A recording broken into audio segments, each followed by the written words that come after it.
Good morning, everyone. My name is Sarah Curran. I'm with the Governor's Office of Policy, Innovation, and the Future, and welcome to the Maine Climate Council webinar on the ERG and Synapse cost-benefit analysis of the strategies under consideration.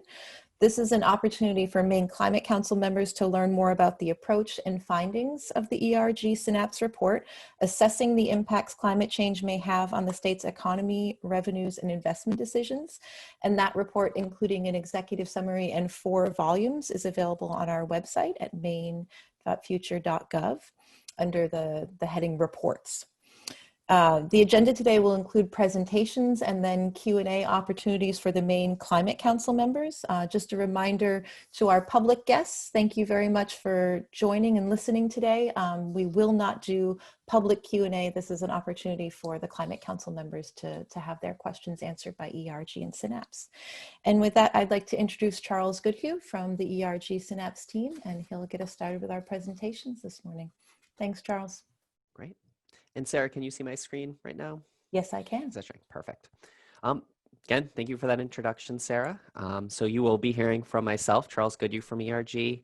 Shortly, I'll be handing it over to Eliza Berry, our lead on the adaptation component of this work and vulnerability assessment. And then later, shortly after, we'll be handing it over to Steve Latondra at Synapse, who led the emissions modeling.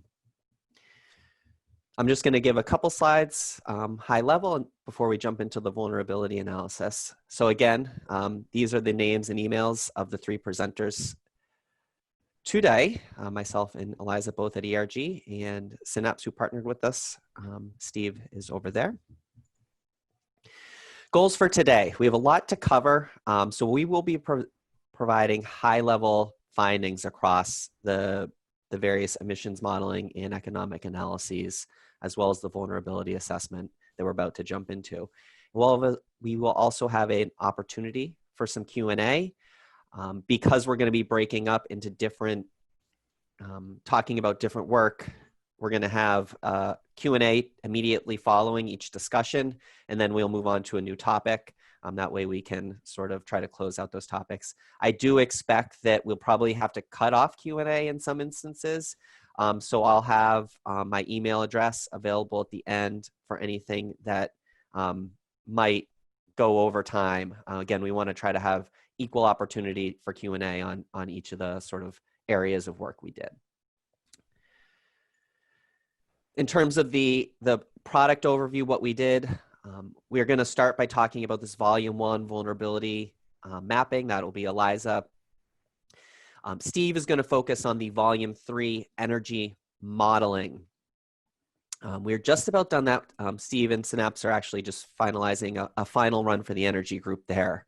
And then I'm going to talk about volumes 2 and 4, which are really the economic analyses, both the cost of doing nothing, as well as the economic analyses of specific adaptation and mitigation strategies. We do have a summary report, and as Sarah said, they are posted at this link. Again, agenda today, Eliza's going to kick things off, then we'll turn it over to Steve from about 10:50, 10:55 to 11:30. And I will close things out on the adaptation strategies. Just a little bit of context. This was a very fast-moving process. We did do a lot of analysis in the course of about a month or so, in some cases several weeks. So we did move fast. We did a lot, but in many cases, I will point out some additional studies that could certainly help down the road. But we really tried to take a broad approach to provide economic and emissions modeling that would support the process throughout. And we certainly worked with Sarah and the rest of the governor's office to make sure we maximize the resources they had available to enhance this process. So with that, I'm going to shift over to Eliza on the vulnerability mapping and just pop up her sides. Eliza, it is all yours, and I will go share this right now. Okay. There you go. Thanks, Charles. Hi, everyone. Good morning. I'm Eliza Berry with ERG, and I will be providing a an overview of our vulnerability mapping work to identify communities, geographies, and economic sectors vulnerable to climate impacts. Charles, I'm not seeing the slides quite yet. Oh, I believe they're about to pop up. Okay, great. If you could just, there we go. On my end, I can't see the full slide, but maybe that's just me. Oh no, it's fine. Thank you. Great. So this work allowed us to identify areas and communities that may be highly exposed to climate impacts and feel major consequences. And the findings of this mapping assessment helped feed into our subsequent economic analysis. So the way that we organized this mapping work was by first looking at community vulnerability, then employment vulnerability, and building and infrastructure vulnerability. So I will present our findings in that order. So starting off with community vulnerability, we drew heavily on a Maine social vulnerability index. And social vulnerability is shaped by dynamics of poverty, age, race, and economic diversity. And these measures help us identify communities' overall population vulnerability and ability to recover from disasters and climate impacts. So on this map, we see areas identified as most vulnerable in red by county subdivision.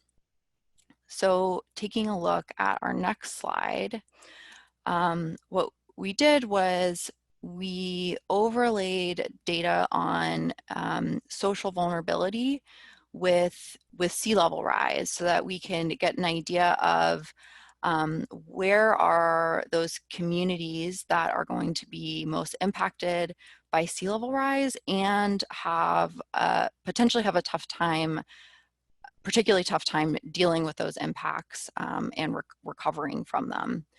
And what we found is that as sea levels rise, we see that following this matrix in the lower right hand corner, where from light pink to blue, following the x-axis, we see percent area lost to sea level rise increasing in blue, and along the y-axis of light pink to dark pink, those are that indicates social vulnerability index.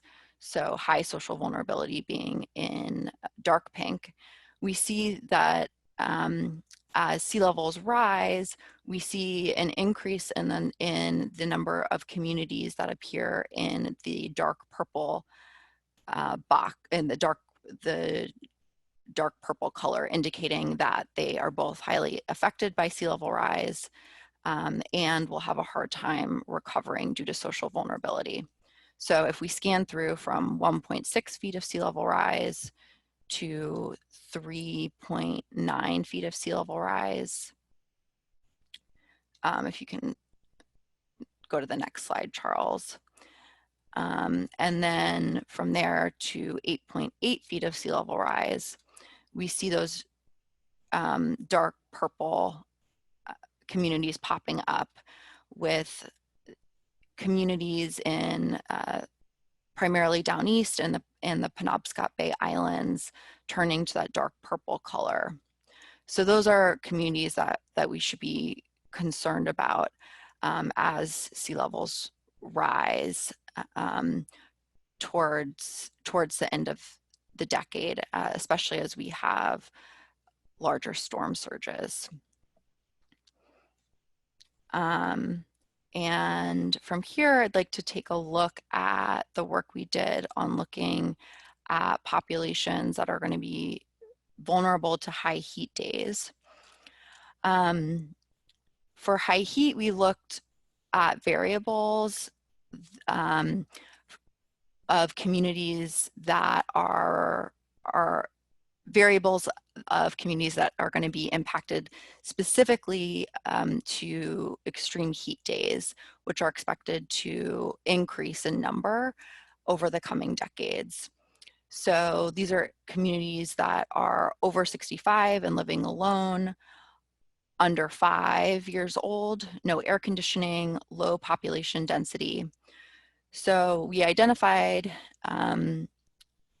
those communities and took a look at the climate divisions, with the central and coastal areas being warmer today and projected to be warmer into the future, and identified where there's an overlay of all of those conditions, identifying that along the coastal region and the central region into the future, we see more communities in the dark red color that we should be keep an eye on in the future as we plan for higher heat days. And from here, I'd like to take a look at our employment and economic vulnerability work. We reviewed, we did an assessment of jobs at risk to sea level rise flooding, finding that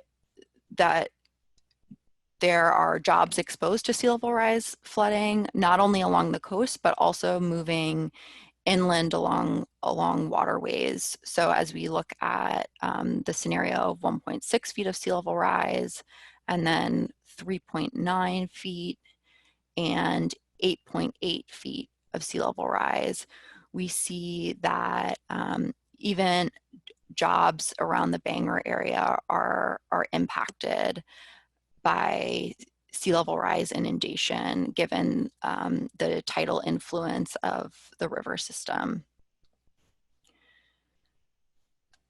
Next slide, please, Charles. We also took a look at jobs at risk to riverine flooding. And I should note that we worked with the FEMA 100-year floodplain, which does not include future climate change projections, but this was the best available data to work with, and is used as a proxy to keep in mind that riverine flooding may get worse into the future.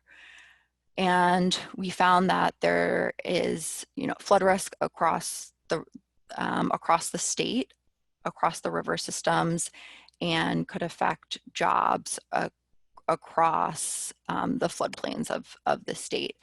And we see that areas in orange and red are most impacted. And the same applies for the 0.2% annual chance flood, also known as the 500-year floodplain. We look specifically at impacts to natural resource sector jobs, finding flood impacts across all sectors, with the tourism industry being particularly affected to sea level rise inundation and flooding in the riverine floodplain. And then taking a look at building and infrastructure vulnerability, we ran a FEMA model of flood damages to buildings across the state, analyzing building and inventory losses due to riverine flooding inland, finding that there are damages not only in urban areas, but also in small towns, as we can see on this map. And in the next slide, we see the results of the same model that we ran for the 1% annual chance coastal flood event, seeing the highest building losses along the southern coast of the state. And these building damages are summarized in this table, looking at all of our 3 Maine sea level rise scenarios, as well as the 1% annual chance floodplain scenario. Of course, seeing some pretty major damages, which I believe Charles will talk about further in our, as we talk more about our economic analysis. And I know we're running out of time, but just to talk briefly about our looking at transportation infrastructure, we looked at the exposure of roads, rail, airports, and seaports across the state, seeing pretty major exposure of this major infrastructure. So of course, this was a significant concern of our transportation working group, and discussed further in our economic analyses. And so this was just a taste of some of the mapping work that we did to understand the exposure of our communities and infrastructure to these climate impacts. And we use this spatial data to estimate the losses when we were doing our cost of doing nothing analysis that Charles will be talking about further. So I'll pause there for questions and also see if Charles has any thoughts that he'd like to add. I have nothing to add. I think we can go straight to questions, Eliza. Okay. So I think we'll take a couple minutes here, and I would say Climate Council members, if you want to just turn on your video when you ask a question or use the hand raising thing just to make sure that we see you. But this is a chance just to ask any specific questions you have about the vulnerability mapping.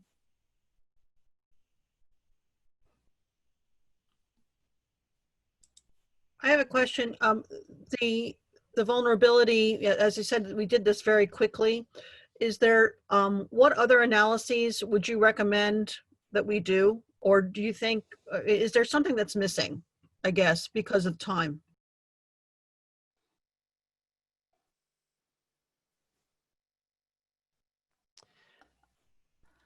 Eliza, do you have Let's see. anything on the statewide vulnerability? We did have more time on the vulnerability analysis, which was good, but do you have anything you wanted to add on that in terms of statewide scoping?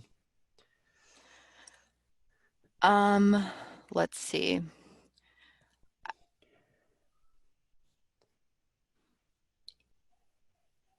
And I can start with a quick, oh, go ahead. I think that, let's see, I think that there's one thing that comes to mind is on the transportation side. It'd be helpful moving forward to do more analyses to the details of the transportation system and impacts to bridge infrastructure, getting detailed into elevation of the bridges and those specific impacts, so we can get into the details of how shipping and emergency services will be impacted. Those kinds of details. Yeah, and I think in general, as you go from state level where you're using blunter types of modeling tools like HAZIS, and then you really start to hone in on areas, more engineering understanding, and this is just the natural progression, and looking at better resolution on things like flood maps will provide a little more insight, because this is great for looking at areas that are more vulnerable than others, but you really do need to start zoning in on those problem areas to get a better sense as you would go forward and plan. And I mean, just along those lines, I mean, that's a great question, Representative Bloom. I mean, it seems like this analysis provides sort of a good overview from a policy standpoint, but I mean, clearly we need to get into individual community planning, and probably what's provided does not provide that level of detail. Would you agree to that? Absolutely. Yeah, certainly. Hey, and I have another question, just in general, when we talk, and I think this will be more of the economic talk. When we talk, we're talking about things like GDP loss projections, and we're talking about money projections and jobs projections. And I'm just trying to get it in terms of scale. When we say how much we've lost, what do we have that's tangible that we can compare that to? That would be helpful in as you go forward to kind of I'm not sure how GDP is calculated, frankly, as I'm not an economist, but I understand it was GTB loss projections due to job loss and things like that. So when you talk, and it seems like there's different ways of you describing it. So I'd like that cleared up a little bit. Thank you.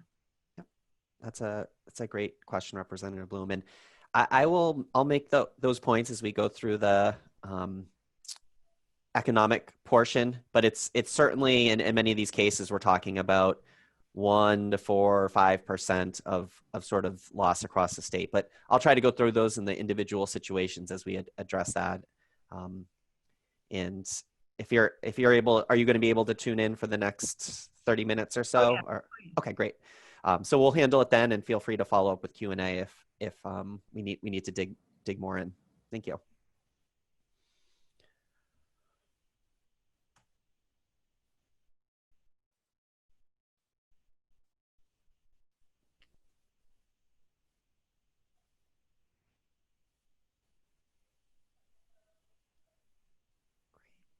Anything else?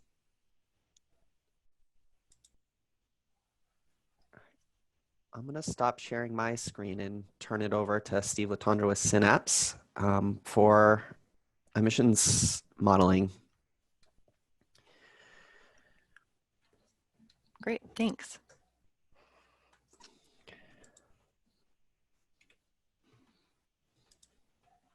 All right, well, good morning, everyone. Can everyone see my screen? Mm-hmm. Yep. Great. Well, thank you, Charles. So as Charles mentioned, my name is Steve Latender. I am a principal associate at Synapse Energy Economics. And I'd like to just first recognize the team that was involved in this. This was a multi-month process of coordinating with the various energy working groups and deciding on modeling parameters and running the models in an iterative process. And we had a strong modeling team in support of that, including Jamie Hall, Pat Knight, and Jason Frost. And I'd also just like to thank the Maine Climate Council and the various working groups that we engaged with. It really was a very dedicated group of folks, lots of knowledge that they brought to the table. And so the results that we're sharing this morning really are a result of that collaboration through this process that you have put in place. For those of you that aren't familiar with Synapse, just real quickly, we are an energy and environmental economics consulting firm. We're based in Cambridge, Massachusetts, although we've been remote since March, coming up in 6 months, and I'm actually based in central Vermont.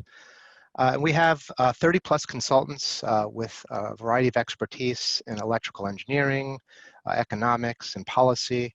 And as you see on the right, we have a range of expertise that we bring to support public interest clients, which is largely our client base, government agencies, public advocates, nonprofits, etc. So we were quite honored to be a part of this process, and it was pleased to be collaborating with ERG on this project. So as Charles mentioned, Synapse, we have deep expertise in energy sector modeling, and so we were brought in to support that part of this effort. And essentially, this is really looking to the future. What can we expect in terms of the future? How might our energy systems be transformed from where they are today to where they may be in the future based on a variety of different strategies and scenarios? So as I'm sure you're aware, Maine has achieved its 2020 legislative greenhouse gas goal target of 10% below 1990 levels. And so we were brought to this project to kind of look into the future and see what the years 2030 might be, with the Maine's goal of 45% greenhouse gas reductions by from 1990 levels. And then longer term, 30 years and 2050, what will Maine's greenhouse gas emissions look like based on a baseline scenario, and then looking at various other scenarios based on policies and things that will drive changes in our energy systems to meet the state's greenhouse gas emissions goals. So it really is an exercise in looking into the future. And we have 3 specific modeling tools that we brought to bear in this project. One was focused on the transportation sector, EV ready. The building sector, we call our building decarbonization calculator, BDC. Both of those are internal Synapse produced models. And then we also brought to bear to this project an electric sector model, which is Encompass, which is an industry standard production cost and capacity expansion model that's used to evaluate regional grids. So those are the 3 models that we brought to bear in this project. So the modeling involved, as I mentioned, collaboration with the various working groups and establishing a set of parameters or scenarios in terms of what that future might look like. And the baseline scenario is what we call the sustained policy. What will Maine's greenhouse gas emissions look like if we implement the suite of policies that are currently in place? And Maine has quite a suite of policies that have already affected the energy sector, and this baseline or sustained policy scenario plays that out through 2030 to 2050 to see what the future might look like. And then we worked with the various working groups to identify parameters to look at a variety of scenarios. So what will it really take to transform our transportation, our building sector, and our electric sector to meet our greenhouse gas emission goals of 45% by 2030 and 80% by 2050. And again, that's below 1990 levels. In the policy scenarios, we call those the baseline, the sustained policy, and then we have the various policy scenarios, and they really explore varying degrees of electrification of vehicles and buildings, gains in efficiency and displacement of traditional fuels with low carbon fuels, and also other policy parameters, including renewable clean energy standards. So the transportation and building sectors, we looked at 4 different scenarios, both a baseline and then 3 what we call policy scenarios, T1, T2, and T3. And the T1 and T2 are largely what we refer to as deep electrification of the vehicle fleet. So it's widely understood in the literature, one of the most efficient and cost-effective ways to address transportation-related greenhouse gas emissions is through electrification of the vehicle fleet. So we modeled 90% light-duty vehicles by 2050 and 80% heavy-duty vehicles in 2050. And the difference between T1 and T2 is that T2 includes aggressive efficiency measures. And when we talk about transportation, efficiency refers to reducing vehicle miles traveled, telecommuting, and other ways that get us out of our cars using alternative transportation, bikes, other modes of transportation. And then the T3 scenario folds into not only the electrification, but also conversion to a low carbon fuels, biodiesel, perhaps cellulosic ethanol. And in that case, we even looked at a more aggressive reduction in vehicle miles traveled, 40% by 2050. And that's more aggressive in other jurisdictions. So that's a very aggressive scenario. So I didn't mention this earlier, but the modeling really occurs sequentially. We have to first model the transportation sector and then the building sector. And then those modeling runs determine what the demand for electricity will be.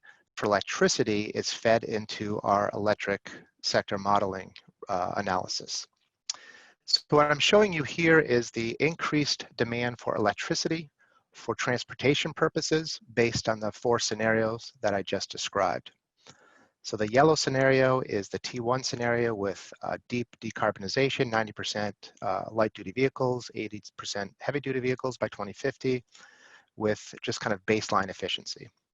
And T2 is that same high electrification with some efficiency. So as you would expect, there's less demand for electricity. And then the green line, or T3, is even greater efficiency gains, and also including some low carbon fuels in the transportation fuel mix. And then the blue line, or the baseline, is what we would say is kind of the sustained policy case, which has fairly limited electrification of vehicles, and that would be just driven by market dynamics. There's not really, at this point, any aggressive policies in the state of Maine to transition the vehicle fleet. And as you would expect, this translates into significant tailpipe emissions reductions. So each of the policy scenarios resulted in significant tailpipe emissions through 2050.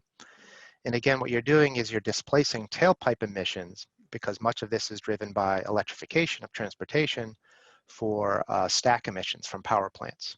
And so this beneficial electrification must be married with an effort to decarbonize your grid through the transition to renewable low carbon sources of power generation. Moving on to the building sector, again, we have a range of scenarios and a baseline that we ran through our model, the building decarbonization calculator. And here, again, we have aggressive decarbonization or electrification of buildings. 90% of houses by 2050 are using heat pumps as a primary source for heating, with some baseline efficiency for the H1, 2.2% cumulative residential space heating and through home weatherization by 2050. And the H2 has more aggressive home weatherization efforts. Efficiency Maine is a wonderful organization, and they've promote home weatherization, other efficiency measures across the state. But 20% would be a rather aggressive scenario. And again, these parameters, or these elements of these scenarios, were arrived at in collaboration with the various working groups. So we worked closely with folks at Efficiency Maine and other folks to arrive at these. And then the third policy scenario, similar to the transportation, we fold in some low carbon fuels as a source of home heating fuel. And so that represents the H3 scenario. So again, in the literature, electrification of heating is viewed as a critical decarbonization strategy. And so this just gives you a quick introduction to how we modeled heat pumps. We had initially what we call the hybrid house, where you're using a heat pump to supplement the existing central heating system. And then eventually we move towards more whole home heat pump applications as we move out to 2050. And again, we collaborated with Ian and other folks at Efficiency Maine and elsewhere to kind of come up with these basic parameters. So this here shows the electrical load, the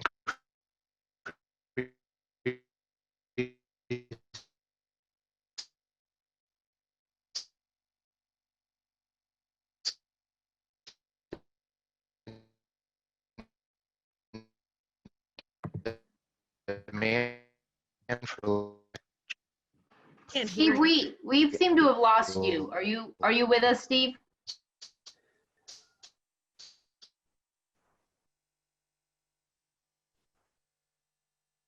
I am. Can you hear me now? Your audio is better. It's very shaky. It's kind of coming in and out. Okay.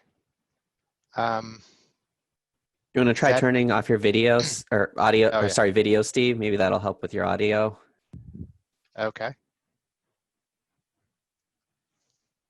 Sounds good. I will try that.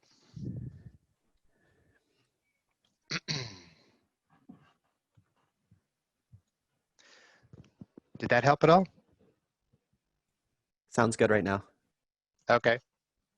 My apologies for that. I'm sorry. You might go back to that last slide. I would go over that one again. I think that's where we lost you. Okay. So this is where I think we left off. Yes. Okay, again, my apologies. So this represents the increased demand for electrical energy for space heating, driven by transitioning to heat pumps as a primary source of space heating for commercial and residential buildings. And I think I'd mentioned it's an additional increase in load of 7.6 terawatt hours for building decarbonization, which is quite similar to what we saw in the transportation sector of 90% EVs by 2050 of 7.1 terawatt hours of additional electrical demand. And this adds on that additional electrical demand to the kind of baseline electrical demand in buildings for lighting and other applications, just to show you the relative impact of space heating as a new demand for electricity in the buildings sector. And again, the goal here is to address greenhouse gas emissions associated with space heating. The baseline, we see a fairly minimal reduction in emissions from the building sector, and all three of the policy scenarios result in deep reduction in greenhouse gas emissions. And again, we're displacing emissions from furnaces, from emissions from power plants, and generation resources on the electric grid. Which moves us to the third sector, is the electric sector. And because we did the modeling sequentially, we had to wait till we had all the transportation and building modeling completed before we could compile a load profile that we then would integrate into our electric system model. And for this work, because Maine is part of the New England interconnected grid, we modeled the entire regional grid using Encompass. And we have a baseline and then what we called a deep decarbonization policy scenario. And the baseline is really the continued policy. Maine already has a an aggressive RPS requirement for 2030. And in the deep decarbonization, we extended that looking at an RPS, renewable standard of 100% by 2050. And as Charles said, we are working on a third electric sector modeling scenario, and I'll describe that in a moment as well. So the sustained policy scenario, this is the annual generation by resource type. And we see across New England, there's fairly flat demand for electricity, which is driven by energy efficiency gains. We see quite an increase in wind generation in New England, quite an increase in solar, and a reduction in natural gas, and a slight reduction also in nuclear generation. And imports increase early in this data series and then remain relatively flat throughout the time series. So this is the sustained policy, or the baseline. Moving to the deep decarbonization policy, here we see significant load growth across New England. In this modeling scenario, we assume that all New England states adopted aggressive efforts to electrify transportation buildings, similar to what we described in Maine.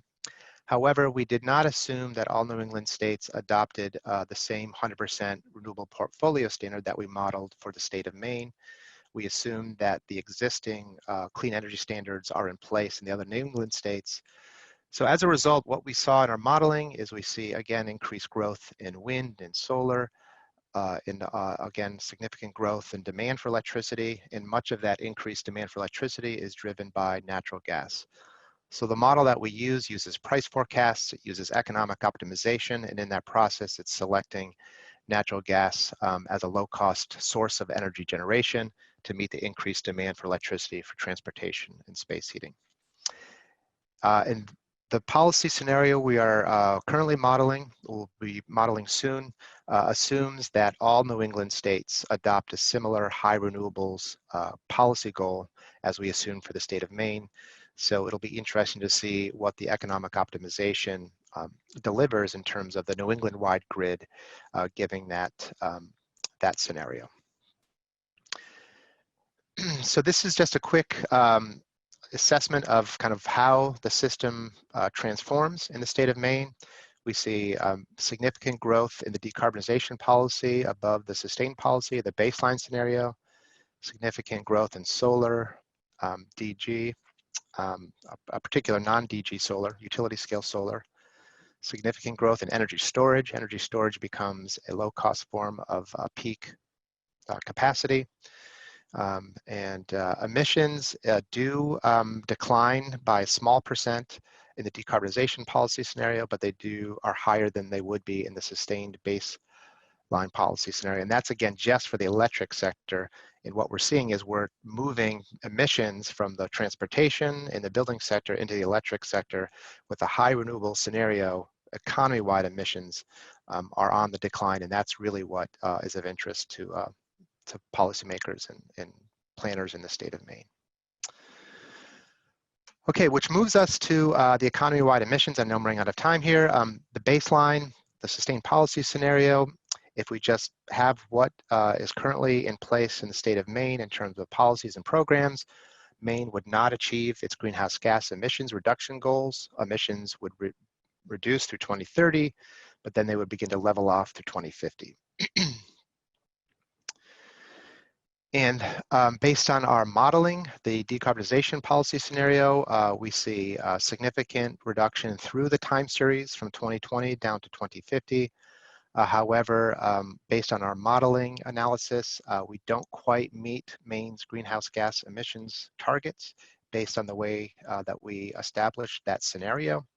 There's still about 3 million metric tons of carbon emissions that would have to be addressed in 2050 to meet the state of Maine's goals. And just my final slide here this morning. What this shows takes that prior slide and kind of breaks it out into what we modeled with our 3 modeling tools. In the brownish tone and then the gray tone are the sectors that we did not do significant modeling. We are currently proposing a set of high-level scenarios where industrial sector emissions could be reduced to meet that 3 million metric tons of CO2 by 2050. And so we are based on a literature review, and we'll be discussing this with the Energy Working Group soon. We do believe that there are reasonable expectations that emissions in the industrial sector could be reduced based on a review of the literature that would allow Maine to meet both its 2030 greenhouse gas emission targets and its 80% below 1990 levels in 2050. So I apologize, I know that was a very rapid fire review. This was months of work, and there's lots of details that go behind all this analysis. And with that, I'm gonna turn it over to Sarah, and I'd be happy to answer any questions. Thanks, Steve. Are there any Climate Council members who have questions for Steve about the emissions modeling? Yeah, I have a quick question. Thanks, Steve, for your presentation. Going back to the beginning of your presentation when you were talking about transportation, I'm curious if that modeling was done specifically on electric vehicles or if you're talking about expanding public transportation as well. And kind of more of my question is just, was any modeling done on expanding public transportation versus just focusing on electric vehicles? Thanks. Yeah, thanks, Annie. That's a great question. And there was definitely a discussion within the Transportation Working Group about providing alternative transportation options, commuting options. And so I would say that that is largely captured in the efficiency, reduced vehicle miles traveled. So if you provide reliable, affordable alternatives to the individual passenger vehicle, then that would be reflected in reduced total vehicle mile traveled in the state. Great Steve, question. do you want to just go back to that one slide? Because I think Anya's question is a good one. And you do have the scenarios, and one of them does have the higher reduction of vehicle miles traveled versus EV adoption. I think it's good just to look at that again, because I'm sure this will be a subject of discussion. Yes, T2 has. Can folks still hear me? Yep. Okay. T2 had reduction in vehicle miles traveled of 27.2% by 2050. So more than a quarter of a reduction in vehicle miles traveled. And then the T3 had a much more aggressive 40% reduction in VMT by 2050. And most of the modeling that we've done elsewhere, both of those would be quite aggressive. But it doesn't mean that that's something that's not achievable. It's something to aspire to, and certainly would want to see that in the mix of strategies and policies that are brought forward. Great, thank you. Thanks, Anya. Do others have questions for Steve? Yeah, I have a question. This is Lydia. You mentioned Maine has a suite of policies that are bringing us to the goal of 45% by 2030, did you identify what policies we have that are working? Because I'm just trying to say, I want to be able to have a narrative that says we've done this and we're achieving this, but we need to do more to achieve more. But what suite of policies did you identify them? Yeah, I apologize. I might have misspoke. I would say that, you know, Maine has some policies in place in terms of your renewable portfolio standard, 80% by 2030. I believe you also have specific goals in terms of energy efficiency and weatherization. So I would say that those are certainly contributing and have contributed to Maine's reduction in greenhouse gas emissions that we've seen over the past decade. But as we've seen from our modeling, the existing suite of policies would not be sufficient to achieve the 2030 and the 2050 goals. And it's really going to require a new paradigm in terms of supporting the transition of our transportation and building sectors towards electrification, towards towards greater efficiency, and perhaps there's a role for low carbon fuels in that future as well. Okay, thank you.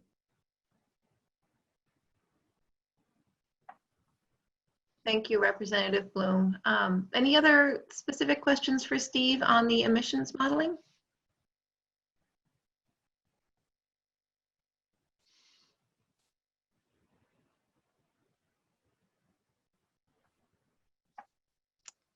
Okay, I'll stop sharing then, Sarah, is that?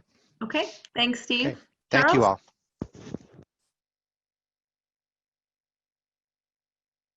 Great. I'm going to share my screen. And sure I have the right one. There we go.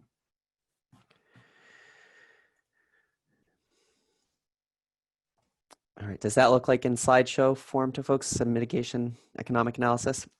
Great. I'm going to spend a few minutes kind of wrapping up the mitigation strategies. So this is very much piggybacking on what Steve just talked about. And then I'm going to talk more about our adaptation strategies following that. So this will probably be about 7-8 minutes with a little bit of Q&A, and then we'll again dive into some of our adaptation strategies. So just to summarize at a high level, there are a lot of strategies now that are quite cost effective to implement. I think the buildings group, Efficiency Maine, for years has really been pushing a lot of their strategies: heat pumps, heat pump water heaters, building weatherization, geothermal heat, also building codes. These are all strategies that both reduce emissions now and save money over time. And I think Efficiency Maine's done a really nice job of trying to provide some subsidies as well, because while over time they save money, sometimes there are some upfront costs that dissuade folks from taking advantage of these very cost-effective strategies. We're seeing some evidence, and I think the literature is going to be stronger in terms of work-from-home policies being both cost savings and emissions reducing. And I think as COVID's been an opportunity to really start to study that. So that's again something that I think can also be a very cost-effective strategy to both save money and reduce emissions. There are also some strategies, especially as technologies improve and become more mainstream, that will, I think, see that head towards both a cost savings and reduction in carbon dioxide reduction, electric vehicle adoption, and renewable energy adoption. And I'll talk a little bit more about that. Again, as those prices continue to drop, and they've been dropping, I think those will be great strategies forward looking. And I just want to, again, I'll talk about these more specifically, but things like fuel tax, carbon tax, vehicle miles traveled fee, those are all strategies that are being looked at to raise funding and continue to raise funding for infrastructure projects. And while those we looked at those in terms of both the revenue generated per metric ton of CO2 reduced, as well, and on the flip side, what consumers are spending per ton of CO2 reduced, look like they are lower in terms of cost effectiveness. This does not take into account what's actually done with that money. So if that money can go to very cost-effective strategies to reduce emissions, those strategies become fantastic and very cost-effective strategies in terms of reducing CO2 emissions. So we really only looked at basically if folks are paying more on a fuel tax, they might drive a little bit less. And there's some sort of cost effectiveness in there. But again, that money can be used for or greatly increasing the cost effectiveness. Finally, we also looked at sequestration strategies, both conserving natural and working lands and forests, which are a very cost-effective strategy to sequester emissions. And we also looked at blue carbon, so in the marine environment, such as eelgrass and marsh.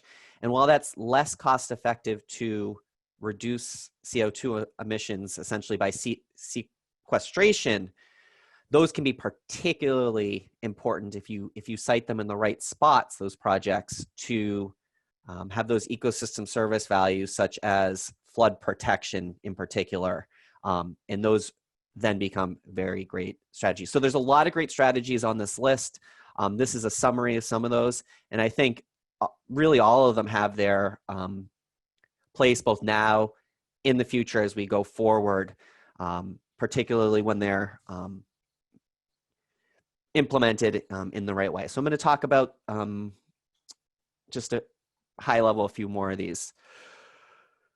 On the transportation, on the transportation side, we looked at electrifying vehicles, and this is that T1 scenario that Steve has just shown, and that's the 90% electrification of light duty vehicles and 80% electrification of heavy duty vehicles by 2050. And what we found is there's about a $1.2 billion benefit in terms of pollution reduction. This is primarily driven by the reduction in those criteria pollutants such as nitrous oxides, sulfur dioxide, particulate matter. And what happens with those is those go up, we have health impacts, asthma, cancer, and unfortunately death in some cases. So that's what those $1.2 billion benefits are going to be by really reducing those criteria pollutants. There's a very large benefit. We also wanted to look at this in terms of the benefit cost analysis for individuals. So we looked at, by 2050, both for light duty vehicles consumers and heavy duty vehicles, there is a benefit cost analysis that's positive. So it makes financial sense, even without subsidies, to electrify your vehicles. And those payback periods are often just a matter of a couple years with a slightly higher upfront cost. Even now, with very small subsidies, we're seeing payback periods of just a matter of a few years for light duty vehicles and a little bit longer on the heavy duty vehicles, as those are probably a little bit further behind in terms of those larger trucks, in terms of those costs starting to get driven down by becoming a little more mainstream. So as we move forward, electrification of vehicles is going to be both a great cost savings opportunity. It's going to reduce CO2 emissions, but then there's also going to be the great pollution reduction benefit in terms of health that's local and something that will be very important to the state. We also looked on the transportation side at some of the opportunities for funding infrastructure improvements. So we looked at a vehicle miles traveled fee. So this might be something that could be implemented when you get your inspection or something like that, and you could see that revenue generated could be in the vicinity of $90 to $224 million per year.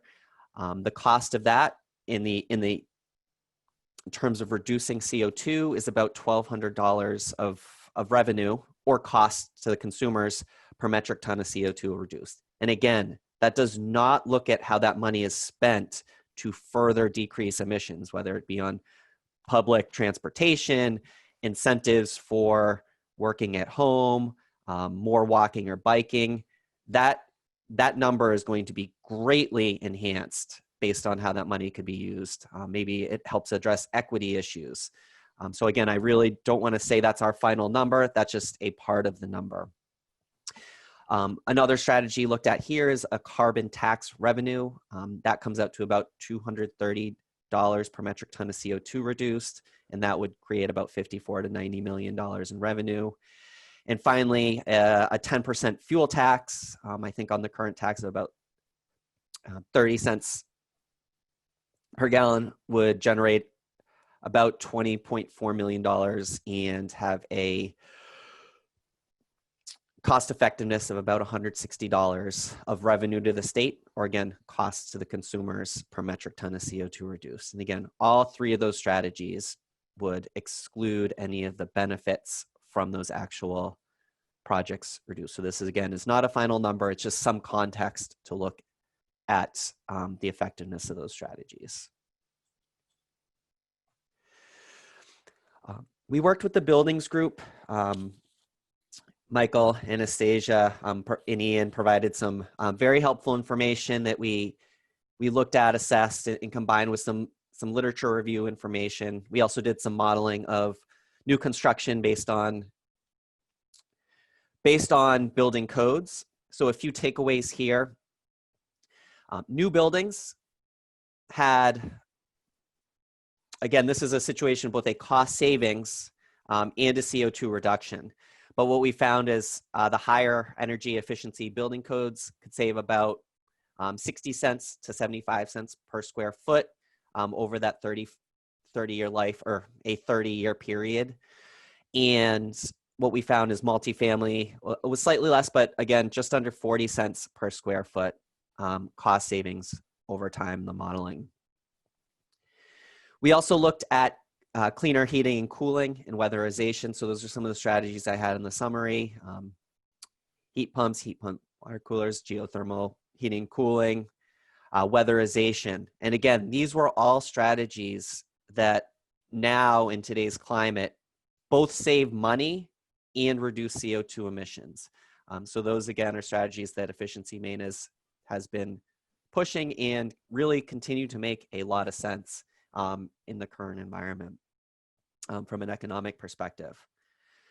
We also looked at some lead by example projects. And again, this might be any strategy that is seen by the public to kind of change perceptions. So we looked at some solar arrays, both, I think it was a transfer station and on top of some schools in Bristol, and sort of hearing about the effectiveness of people seeing those and really changing the mood and helping people understand what these type of projects are about. So again, any particular strategy is going to have a cost effectiveness in line with that strategy. But what we really focused on here with the case study in the summary report is just how attitudes could start to shift and how it's really started to become easier for folks in that town to understand and push through larger solar arrays as a result of those sort of lead by example projects. So again, putting projects in a prime spot for the public to see, to ask questions, to learn about, has certainly been a strategy that can help overcome those obstacles and those maybe opinions that folks have. But I think the particular case study we looked at here is people started to look at the numbers and they started to see the cost effectiveness of actual projects. And that really helped with implementation of additional related projects.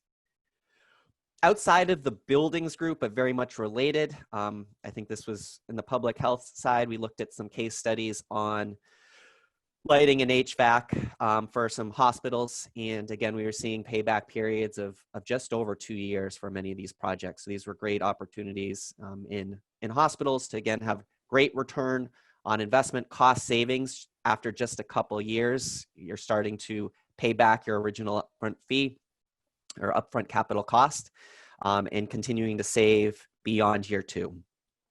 And again, very large percentage of emission savings here for many of these projects we looked at in the hospitals. On the energy side, we looked at a few different benefits, and I try to break them down here.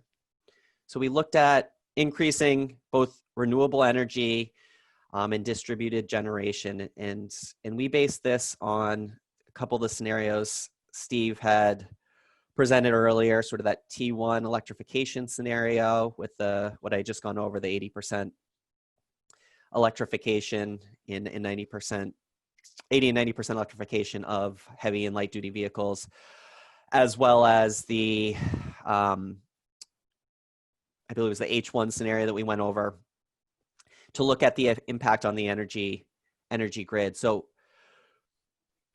here we found similarly, there's a large benefit in criteria pollutant reduction. So this is that sulfur dioxide, NOx, nitrous oxides, and particulate matter reduction. And by going towards those more renewable energies, distributed generation, we're seeing much lower emissions there, and you're going to have less cases of hospitalizations, less asthma, less cancer and other related illnesses from those pollutants that are much more localized. Relatedly, we have reduced CO2 emissions. The value of that in dollars, and you'll see a big range here from 100 million to 3 billion. The 100 million represents the value of those CO2 emissions with regards to projected regional greenhouse gas initiatives, RGGI prices. So that's essentially the projected market price of carbon, what they might actually be able to be traded for in RGGI. The $3 billion is essentially what might be considered the cost of carbon in terms of the impacts that it could actually have. So those emissions are going to lead to climate change, and climate change is going to have an impact of maybe more frequent storms, sea level rise. So that 3 billion, based on the emissions of Maine alone, might be something that happens worldwide. But another way to think about this is everybody in the whole world took a similar approach by reducing their emissions by that same amount. That 3 billion might be something that could impact Maine. So there's kind of a couple ways to look at that. But in terms of just the emissions, that 3 billion would really be a cost that would be avoided worldwide just based on those emissions alone, which is why we want to separate that out. The other thing we looked at is as renewable energy generation continues to fall in price, you're going to see billions of dollars in cost savings over time. We also looked at some lit reviews. So this is that final point in that first bullet, and the levelized cost of energy, which includes both sort of that ongoing cost as well as that capital cost, in trying to put that in terms of a dollar per megawatt hour generation, is really trending down sharply for a lot of these different renewable energy generation sources. So we're seeing that things like wind energy, solar energy are trending down and are really trending towards being cheaper than coal, natural gas, and less renewable energy sources. So again, that's something that we're starting to see in the literature review in terms of what's happening both around the country and in the Northeast is starting to show that as well. So those were some high-level findings there. We also looked at encouraging combined heat and power. Just for background, there's about 668 megawatts of capacity in Maine across 42 facilities. and the average emissions reduction is around 21% there. So again, another strategy that can be continued to be implemented while reducing emissions.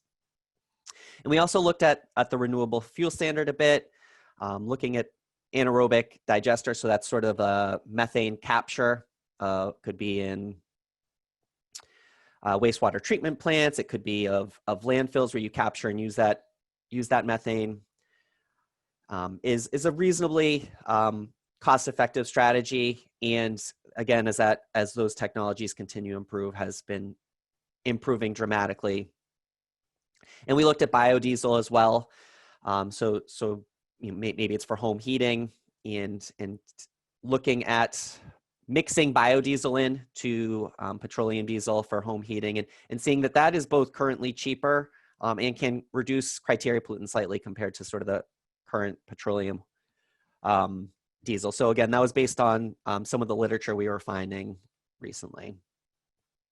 Finally, on the sequestration side, conserving forests, as I mentioned before, by protecting that land, purchasing that land, seem to range about from $4 to $20 per metric ton of CO2 when you consider all the emissions that would be saved through 2100. So that's a very cost-effective way to sequester. On the blue carbon side, as I mentioned before, so those are those marine sources like eelgrass and marsh, which do store carbon and take it out of the atmosphere.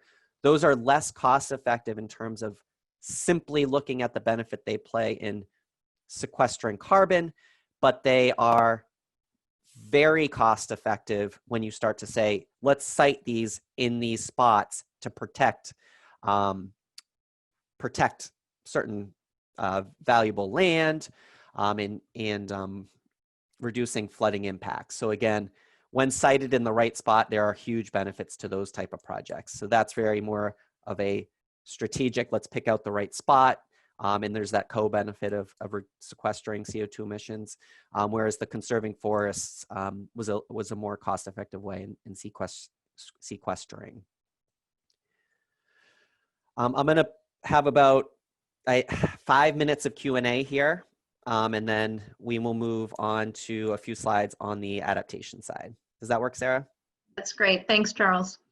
Are there Climate Council members who have questions about the costs and benefits of some of the mitigation strategies? I just point out, Michael Studdard asked a question in the chat about light duty vehicles versus medium and heavy, and Sarah referred to volume 4 where there's more detail, but I wonder, Charles or Steve, if you could comment on that. The other question maybe is a more big picture question. Charles, sorry if you said this, but just the discussion of sequestration, I'm just wondering like how developed of a field that is in terms of information and understanding, or it seems like it's a relatively new arena to be doing cost benefit analysis. So just trying to understand kind of the limitations, or if you feel like it's a pretty strong analysis. I can start with that second question, then Steve, maybe you can jump into the first one. But in terms of the sequestration, we simply applied projected emissions reductions from both forests and blue carbon, and we worked closely with the groups and applied those both social and market costs of carbon. So there's, I can't say that I'm a sort of biologist that can say how accurate the emissions reduction estimates are from forests, but that's been something that's been going around and people have been applying from an economic standpoint for several years. So that's not new in terms of trying to value those emission reductions. And Steve, did you want to take a crack at the first question? Yeah, so I see Michael's question. So our modeling had 2 categories of electric vehicles, light duty and heavy duty vehicles. And the modeling assumed 90% LDV by 2050 and 80%. And I believe the economic analysis suggests that light duty vehicles are cost effective earlier than heavy duty vehicles. And I think that's what my understanding is from the literature and the work that we've done on this issue, that the larger heavy duty platforms, trucks and buses are initially less cost effective versus light duty vehicles. And I believe that's supporting what ERG's analysis found. Is that it? I'm not sure that answers Michael's question, but. It does. At a high level, it does. Thanks, Steve. I'm just wondering if you modeled in your scenarios simultaneous levels of market penetration on those curves. Did you sort of divvy it up equally between light duty and heavy duty, or did you sequence it where you thought, okay, it'll be light duty for the first 10 years, and then by that time it'll be cheaper to do the bigger ones, and so we'll start doing more of them later? That's a great question, Michael, and I apologize, I don't have the answer to that. I'll have to go back and speak with our modeler, Jace. I'm frankly trying to get you a better answer on that. That would be helpful, Steve, just because as we come close to the finish line here, when we have to make some choices about what to recommend in the plan, when you see what the end point is, which is do almost all of them for both categories, if you thought that they cost approximately the same amount to do, then we might make a recommendation here that if we have money available, we should start doing both of them simultaneously. But if you knew that one category was way more expensive to do, and your prospects for doing that would be much more cost effective if you waited 5 years or 10 years or 15 years or something, then our recommendation might be, hey, start with the easy ones first that are cheaper and then switch to the more expensive ones later.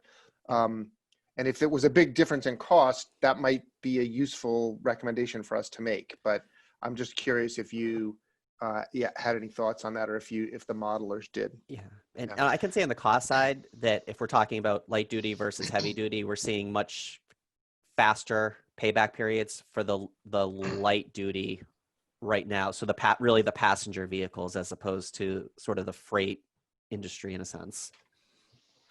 And what, I'm sorry to belabor this point. I hope I'm not going too far, but what did you do with medium duty vehicle? I don't know where school buses and delivery vans and things that are in between might fall. Did you treat them as light or heavy, or how did you deal with that? On the economic side, we took a few snapshots. So we again took passenger vehicles, larger heavy duty vehicles, to provide a perspective. And we looked at sort of current 2020, 2030, and 2050 as 3 snapshots in time, and put that into the volume 4 analysis to look at what the subsidies might have to be to break even, what the payback period in years might be. So there's not a full array of sort of buses to smaller heavy duty to larger heavy duty trucks, but we took a couple of shots for perspective there. Okay, I see that now in tables 22 and 23. Thank you. I think Representative Bloom has her hand up, and Anya Wright asked about the consumer-owned utility modeled in this report as a question, and I'll let Charles or Steve hit that. My understanding is it was a recommendation coming out of the Energy Working Group that the consumer-owned utility, a couple other power sector sort of transformation issues sort of require future study, but you can correct me if I'm wrong if you did model it. The electric sector modeling, we didn't really model kind of the business structure of the industry. It was more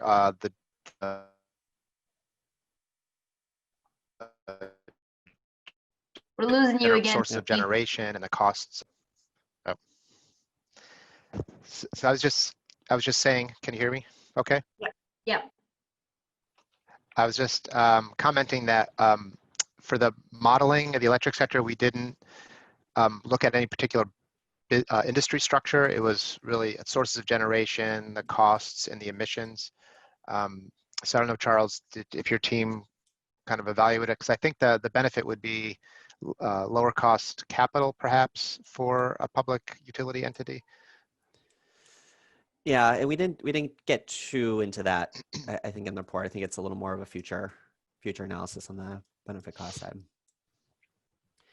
And again, just to be clear, I think that the energy group really did discuss those issues fully and supported further study. I think one of the recommendations was specifically a power sector transformation kind of process to kind of look at lower cost capital options, including a consumer-owned utility. So, I mean, again, not to sweep it under the rug, but that is a model worth considering, but was not something that was modeled. And I think you provided a good answer to that. So thanks. I think we can take Representative Bloom's question. We do have to move on to adaptation after that. So I'll provide an opportunity for folks to email me. But I just want to say that back to Director Pingree's comment on sequestration, blue carbon sequestration, I believe is relatively new in terms of the studies of it. And I'm not sure, you're very clear in saying that in and of itself, it's not cost effective to be looked at. I would like to understand that a bit more, because I think we have such an opportunity of blue carbon in the state compared to other states. And we should be really looking at that a little more in terms of cost effectiveness, because we didn't mention seaweed, you didn't mention that, you only just mentioned eelgrass and marshes. So I think there's more to be done on that analysis. I would like to see more, I think other states are doing this and related to their climate work, and we should be doing more investigation on it. That's a great point, and I think, and what we tried to do in the report, Representative Bloom, is note that there are such strong co-benefits with blue carbon that include both emissions reduction and those ecosystem service values, and together, I think there's a very strong case to be made for implementation there. That's a great point. All right, I'm going to have to move on to adaptation. Sarah, is that okay? Yeah, I want to make sure we have some time. I did see that Ben has a question, so I'd say, Ben, either put it in the chat or we'll make sure that we get it to Charles so that your question gets answered. So I have just 3 slides on the adaptation side, and this one's a big one on the flooding on the flooding side. And what we did is we did both a cost of doing nothing. So cost of doing nothing analysis looks at, if you do not adapt to the changing climate, what is at risk? What do those damages and losses look like? So looking at coastal flooding, we did some work where we looked at about 1.6 feet of sea level rise. I think that was based on starting in 2000, projecting the seas up by about 1.6 feet from then. And we just focused our analysis on 2020 to 2050, so this 30 years going forward. And what we did is we assumed this continuation to 1.6 feet of sea level beyond the 2000 levels. But we also simulated, we did 10,000 simulations where we'd say, okay, in this year, maybe a big storm hits Maine, and this one, maybe it's smaller. So we looked at different storm surge analyses based on historical data. How frequently do certain storm surges hit? This does not incorporate the fact that it could get worse as the ocean gets warmer, as we might be starting to really see in those southern states and the amount of hurricanes and that activity. But based on historical storm surge and that progression of sea level rise, and doing 10,000 simulations, we found that the simulation right in the middle of those 10,000, so sort of the expected case, we'd lose around 22,000 jobs. That's about 2% of the overall Maine job market, and about a $17.5 billion cumulative impact on GDP over those years from that simulation. Some other losses, we looked at the effects in the beaches region. So this is sort of that southeast portion of Maine, and based on beach width reduction, there are many studies that show dramatically decreased tourism. And there's about $1.67 billion in annual tourism spending in that beaches region. And a lot of that could be, or close to all of that could be at risk with those disappearing beaches. So that's a very large influx of spending, much of which comes from out of state, that's certainly at risk. There are 10 wastewater treatment plants exposed with 3.9 feet of sea level rise, at least to some degree. So again, that's going to be tens of millions, hundreds of millions of dollars, really depending on where. And the reason there's such a big range there is that we did not do engineering studies at each of those 10 plants. We're just looking at the different flood models and noting that there are 10 plants that have some exposure at that four feet, basically 4 feet of sea level rise increase. As Eliza pointed out earlier in the vulnerability analysis, we have about 116 miles of road, 23 miles of rail, and about 1,100 crossings and culverts at 3.9 feet of sea level rise. And for eelgrass and marsh, we could lose about $4 million based on the lost value of sequestration and $260 million in lost ecosystem services. So a lot of flood protection could be lost as the sea level comes up, and some of that eelgrass and salt marsh might migrate or be lost because of the rising. So there's a lot to be lost from coastal flooding. In terms of the 100-year floodplain, there's about $2.4 billion of GDP in terms of jobs located in that 100-year floodplain. So that could be impacted year after year. And of course, if that 100-year floodplain becomes a more frequent event, that's going to be something to certainly keep an eye on. There were a number of strategies that looked at how to kind of adapt to this across both the coastal marine group and the emergency management, public health, and community resilience group. Comprehensive reviews of Maine laws to achieve resilience and economic security, improving municipal technical assistance, funding mechanisms for resilience, state infrastructure climate adaptation fund, revolving funds for climate ready waterfronts, as well as using nature-based solutions. And a lot of the studies out there are showing a solid 6-to-1 return on investment. We've done some other studies in other areas that have certainly been in that several dollars of benefit per every $1 of spending.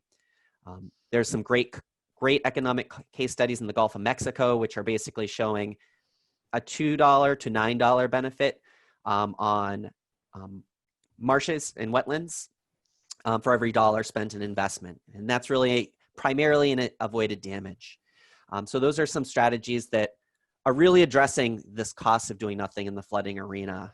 So some really great, well thought out strategies across those two groups to really try to offset those impacts.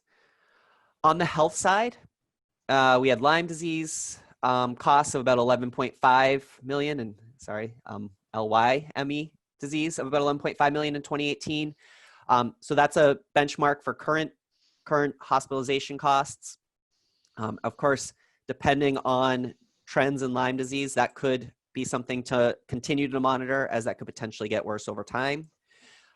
Each EEE patient that gets EEE can be about a $6 million cost over their lifetime. So while those cases are very sparse right now, again, that's an important metric to keep in mind if the number of cases get much worse. Eliza pointed out in the heat vulnerability assessment that it's certainly a continuing problem, and in certain populations are very vulnerable. We project, based on some of the heat projections, that those healthcare costs could range from about 9 to 14 times higher in 2050, and 13 to 36 times higher in 2100, which could be close to $8 million per year in heat-related illnesses. So again, strategies that can help address that will certainly help there. In combined sewer overflows, there are abatement strategies that help offset those issues during weather events. Might cost around $232 million a year. I have one more slide here. On the fishery side, costs of doing nothing. Fisheries are an essential part of Maine, and they generate at least $670 million per year. And I say at least because a lot of maybe self-employed or maybe less formally reported earnings often don't get caught in some of those statistics. But we know that at least $670 million per year and 9,400 jobs in sort of the formal economy are being captured in fisheries. Lobster and aquaculture play a huge part of that.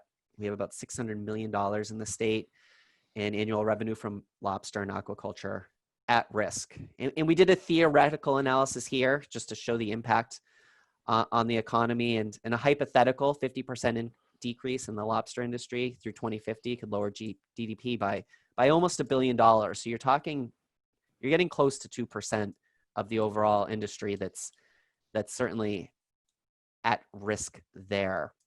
So again, something to keep an eye on. And something that unfortunately Southern New England has seen occur over the past 10 to 15 years.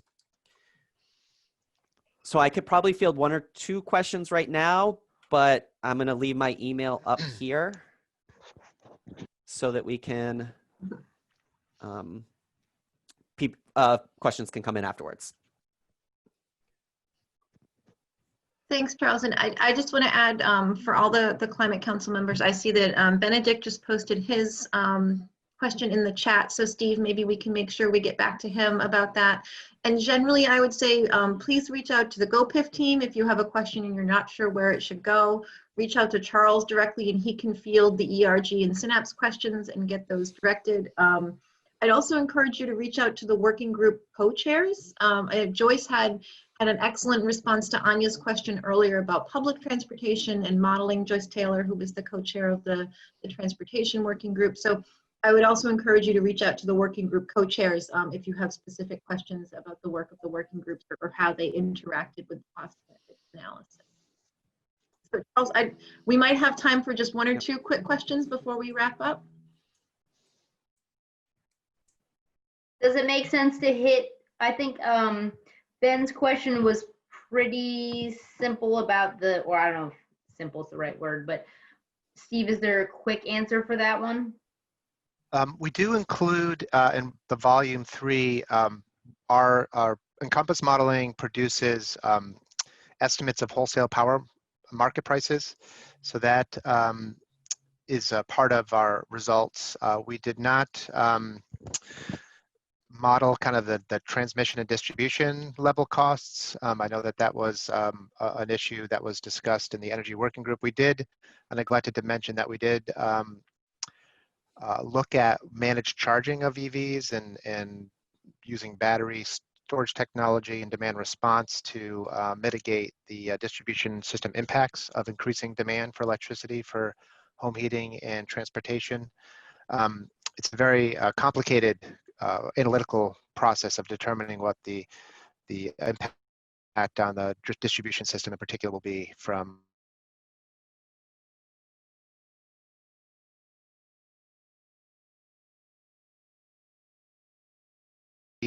expenses. We did not. That is something that we recommended for potential further study. Okay. Okay, so we are over time and I want to be respectful of everybody's time and also take a minute to say thank you to the ERG and Synapse teams. I think this is a really helpful opportunity for the Climate Council members to get to hear about the work that you've done and your findings. So again, please follow up if you have any questions for us or for the consulting team. I also would add that we do have 2 more webinars scheduled, optional webinars for the Climate Council. On Friday at 10 o'clock, an optional webinar on the Science and Technical Subcommittee report. And then next Tuesday at 3:30, we'll have an optional webinar on the equity assessment. So same kind of format where we'll have a presentation and an opportunity for questions and answers. And it's open to the public, and Climate Council members will get a panelist invitation to the webinar. So I hope you can join us for those as well. Charles and Steve and Eliza, thank you very much. Really appreciate your time this morning. Yeah, it's a pleasure Thank you, working with everyone. everybody. It's a pleasure. Thanks, everyone. Good to see you all. Thanks for your heavy lifting.